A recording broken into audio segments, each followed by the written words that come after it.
Hello दोस्तों, नमस्कार।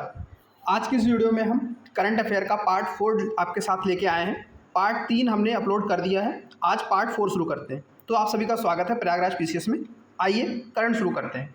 हम इसमें क्या पढ़ने वाले हैं, जनवरी 2025 से लेकर के जुलाई 2025 तक की ये घटनासार की बुक है, पार्ट 2। ठीक है, इससे हम वन लाइनर सेक्शन को यहाँ पे डिस्कस कर रहे हैं। राष्ट्रीय पार्ट अभी हम पढ़ रहे हैं, तो आइए शुरू करते हैं जो आज हमें पढ़ना है। ठीक है, ये हमने कवर कर लिया है पेज 2 जो हमारा लेक्चर 2 था, पेज 3 जो कि हमारा लेक्चर नंबर 3 था। आज हम एक मैराथन वीडियो बनाएंगे जिसमें हम मैक्सिमम चीज़ें यहाँ पे कवर करने की कोशिश करेंगे, तो बस आप बने रहिए साथ तक। चलिए शुरू करते हैं। मई 2025 में चर्चा में रहा ऑपरेशन ओलिविया। ठीक है, ओलिविया के अगर मैं आपको बता दूं तो आपने ओलिव रिडले टर्टल्स का नाम सुना होगा। ठीक है, ओलिव रिडले टर्टल्स। ठीक, ये क्या होते हैं, ये कछुए होते हैं। कहाँ पाए जाते हैं, तो उड़ीसा के पास में। ठीक है, उड़ीसा के कोस्ट में वहाँ पे गहीर माथा पड़ता है। ठीक है, या फिर ऋषिकुल्या नदी, उस वाले एरिया में पाए जाते हैं। ठीक है, अब ये ऑपरेशन किसने चलाया है, ठीक, तो ये ऑपरेशन इंडियन कोस्ट गार्ड द्वारा चलाया गया था। ठीक है, इंडियन कोस्ट गार्ड द्वारा ये चलाया गया था। तो ओलिव रिडले जो ऑपरेशन ओलिविया है वो क्या है, अगर आपसे क्वेश्चन पूछा जाए तो आपको ये चीज़ पता होनी चाहिए कि ये कछुओं की सुरक्षा से संबंधित चीज़ है। ठीक है, प्रयास है। उसके बाद बात करते हैं, ठीक है, इसरो ने 2025 को किस वर्ष के रूप में मनाने की घोषणा की है, तो गगनयान वर्ष के रूप में।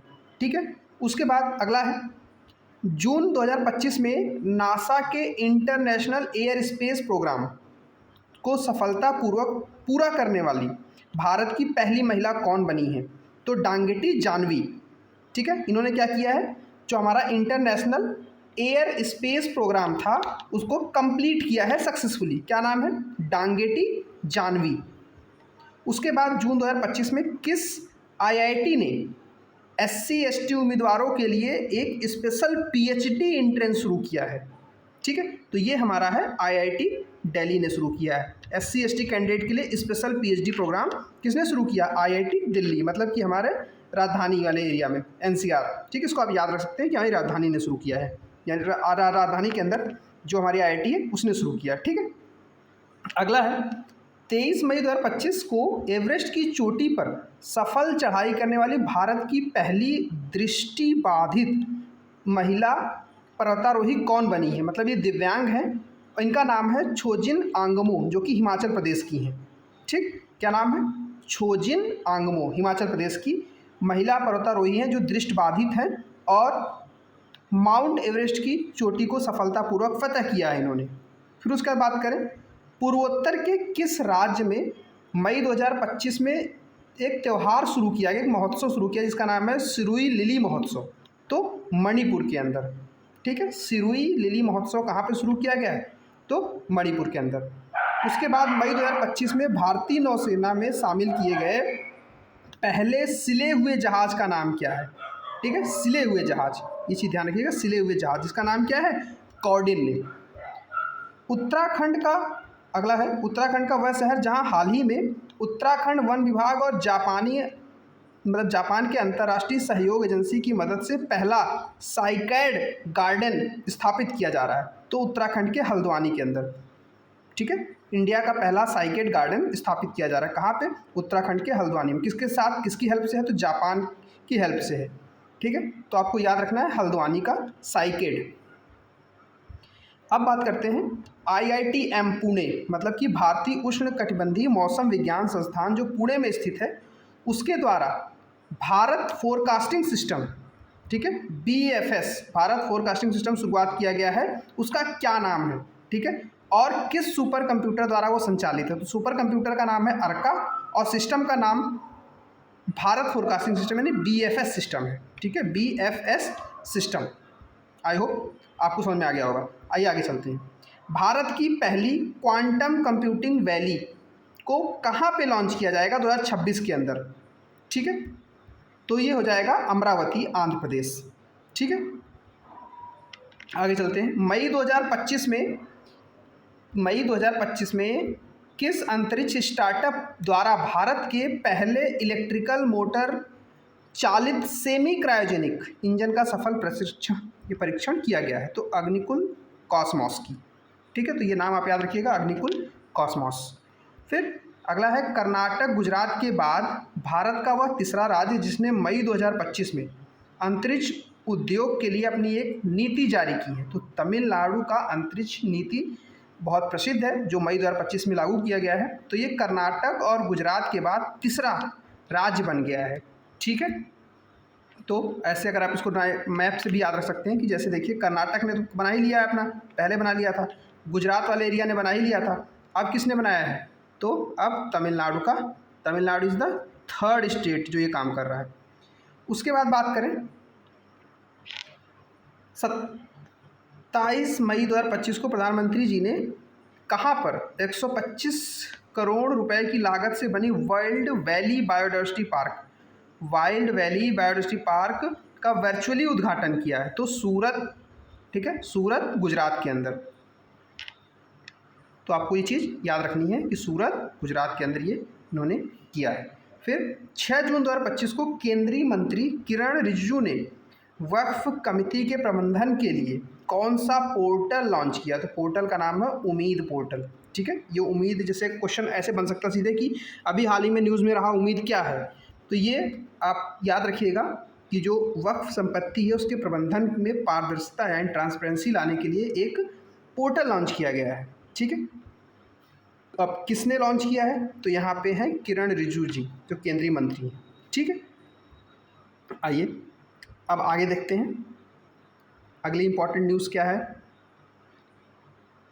अगला है, सबसे पहले तो पिछले से ही ये उम्मीद का फुल फॉर्म याद दिया, तो ये भी बहुत इंपॉर्टेंट है, आपको इसका फुल फॉर्म याद रखना है। तो उम्मीद का जो फुल फॉर्म बन रहा है, unified Waqf management empowerment efficiency and development act 1995। Unified Waqf management empowerment efficiency and development act.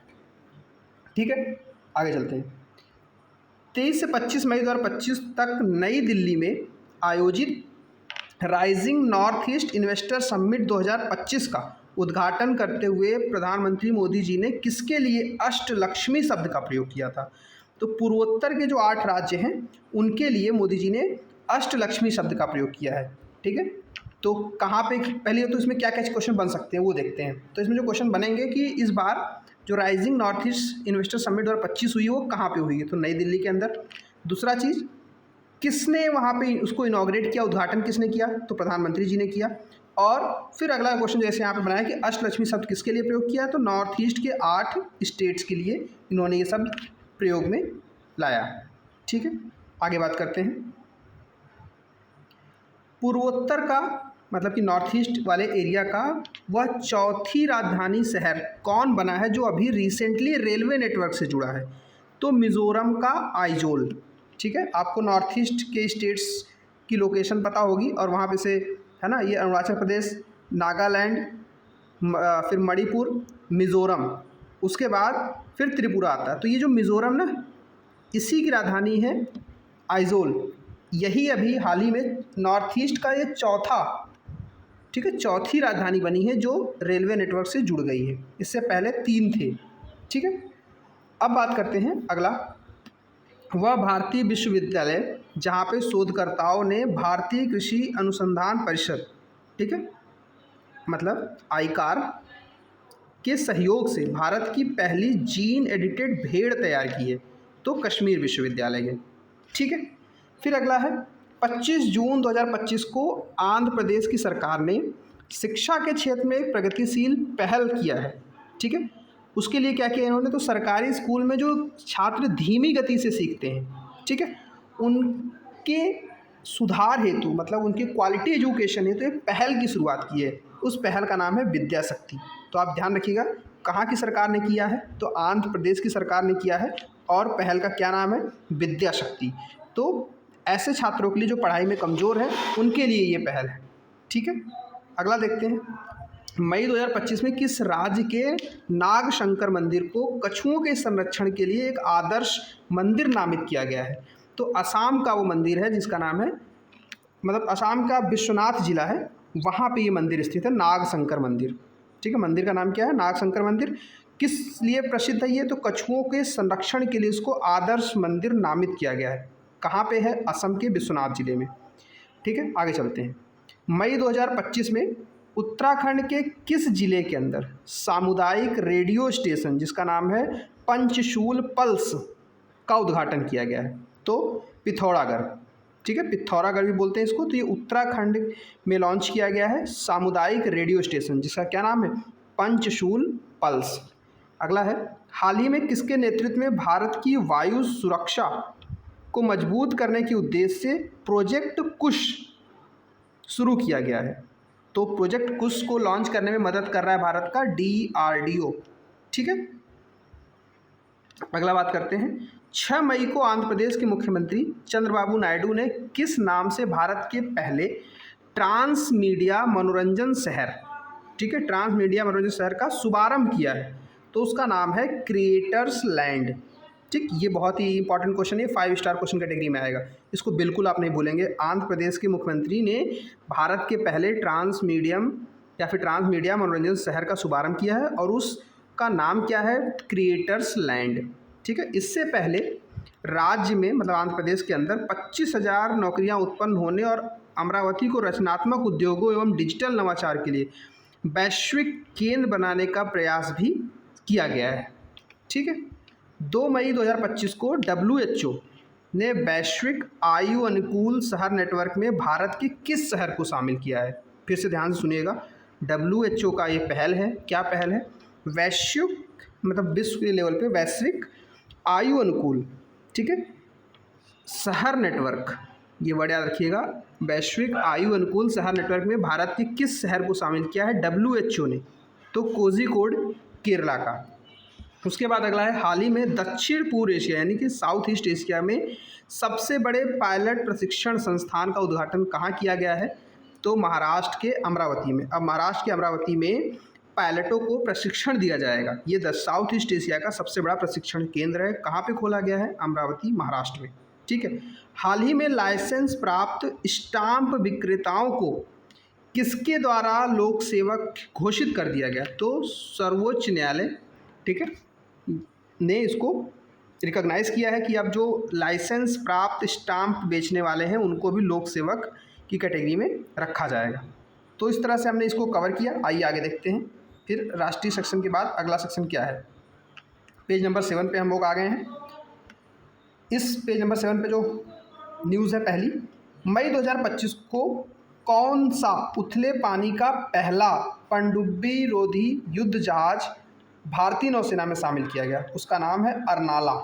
ठीक है, ऐसे आप याद रख सकते हैं, नाला में पानी बहता है, तो उथले पानी का पहला पनडुब्बी रोधी युद्धक जहाज भारतीय नौसेना में शामिल, क्या नाम है? अरनाला। आतंकवादियों के सफाए के लिए हाल ही में भारतीय सेना ने जम्मू कश्मीर में कौन सा ऑपरेशन चलाया है? तो ऑपरेशन नादेर। ठीक है, मतलब देर ना करो, ना देर, ऑपरेशन नादेर। कहाँ पे चलाया है? जम्मू कश्मीर में। किस लिए चलाया है? आतंकवादियों के सफाई के लिए। किसने चलाया? भारतीय सेना ने चलाया। तो इतने क्वेश्चन बन सकते हैं। हाल ही में किस राज्य में दुनिया के पहले ऊर्जा संचरण उद्यान, ठीक है, मतलब एनर्जी ट्रांसपोर्टेशन पार्क का उद्घाटन किया गया है? तो ये है तेलंगाना में, ऊर्जा संचरण ट्रांसमिशन पार्क। तो ये तेलंगाना याद रखिएगा। तेलंगाना में काफ़ी डेवलपमेंट हुए हैं, इसलिए जितने भी तेलंगाना वाली चीज़ें उनको एक साथ अगर आप लिख पाएँ तो ज़रूर एक पेज पे लिख लीजिएगा। उसके बाद बात करते हैं, मई 2025 में बंगाल की खाड़ी में उठे चक्रवाती तूफान शक्ति का नामकरण किस देश ने किया? मतलब जो बे ऑफ बंगाल के अंदर साइक्लोन आया था उसका नाम रखा गया क्या? शक्ति। तो ये शक्ति नाम किस देश ने दिया था? तो उसका नाम है श्रीलंका। तो शक्ति नाम दिया था श्रीलंका ने। आइए आगे चलते हैं। मई 2025 में कहाँ पर देश के पहले महावत गांव का उद्घाटन किया गया है? तो तमिलनाडु के पास जो नीलगिरी जिला है, ठीक है, मतलब तमिलनाडु के नीलगिरी जिले में स्थित मुदुमलाई टाइगर रिजर्व के थेप्पाकाडू हाथी शिविर में देश के पहले महावत गांव का उद्घाटन किया गया है।